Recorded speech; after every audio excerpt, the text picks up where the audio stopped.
O caso Pedro de Toledo. Um caso onde uma pessoa morreu e vários animais de uma forma enigmática que nem a polícia soube explicar. Quer saber mais?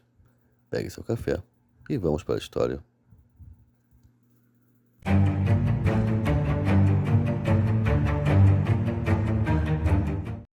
Antes de começar o vídeo, gostaria de pedir uma ajuda de vocês para manter o canal. É só se inscrever, ativar o sininho e dar aquele like. Isso é muito importante e é totalmente grátis. Muito obrigado mesmo, de coração. Agora, vamos para a história. O caso se passa em 1994, na cidade de Pedro de Toledo, estado de São Paulo, onde José Marlone de Souza trabalhava num sítio como caseiro. O sítio se chamava Vale do Entardecer. Era uma área isolada, próximo de um rio. O local só tinha um casebre e alguns animais. Inclusive, José improvisou uma balsa amarrada com uma corda para sempre que ele atravessar o rio não se molhar, porque só tinha esse modo de acessar o sítio. José mantinha sua vida normal. O caseiro tomava conta da propriedade. Mas foi em fevereiro de 1994 que aconteceu o fato estranho. Como de costume, o proprietário visitava o sítio algumas vezes por semana. E nesse dia, ao se aproximar do sítio, ele percebeu que tinha algo estranho. Ele encontrou algumas galinhas completamente queimadas.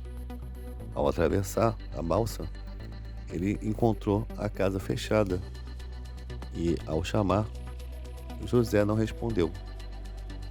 Ele então bateu na porta do casebre, mas José não respondia. Então ele deu a volta e olhou pela janela. Ao olhar pela janela, ele se deparou com o corpo do José no chão, já sem vida, completamente carbonizado. Dentro do casebre ainda tinha uma galinha no mesmo estado. Do lado de fora, ele encontrou 2 cães. Estavam gravemente feridos. Um deles estava com as patas completamente derretidas. O outro estava tão ferido que dava para ver seus ossos e seus órgãos internos. Infelizmente, os 2 cães não sobreviveram. Seguindo à frente, ele andou 50 metros e encontrou 3 bezerros em um cercado completamente carbonizados. Diante desse cenário, o proprietário chamou a polícia, que começou a investigar a situação. A polícia se deparou com várias características incomuns no cenário. Em primeiro lugar, não havia sinal de fogo próximo aos corpos. No casebre, as portas estavam fechadas, intactas. O teto, as telhas no local e as portas trancadas do lado de dentro. Uma característica estranha foi uma fuligem ao redor do corpo do José. E o fato de que ele foi carbonizado, mas as roupas estavam intactas, apenas com uma pequena marca triangular no peito. Como uma pessoa carbonizada manteria as roupas intactas e sem sinal de fogo próximo? José tinha o costume de manter um galão de água próximo a ele e sempre trocava água frequentemente. Ele ia consumindo água durante o dia, então ele estava sempre trocando água. E ao destapar o galão, perceberam que a água estava com um cheiro de podre. Os policiais constataram que nem o corpo de José e nem dos animais tinha cheiro de queimado. Chegaram a cogitar que a morte seria causada por raios. Mas logo os especialistas descartaram essa hipótese, porque José estava dentro de casa, com as portas fechadas, e a casa estava intacta. E para carbonizar uma pessoa ou animal, teria que ter vários raios seguidos caindo no mesmo local. E para completar, o serviço de meteorologia disse que não tinha incidência de nenhum raio, e o tempo estava bom nesse dia. O que foi visto, segundo os moradores da região, foi inúmeras aparições de OVNIs. Inclusive, havia um boato de que um desses OVNIs teria caído na reserva da Jureia, que fica próximo do sítio.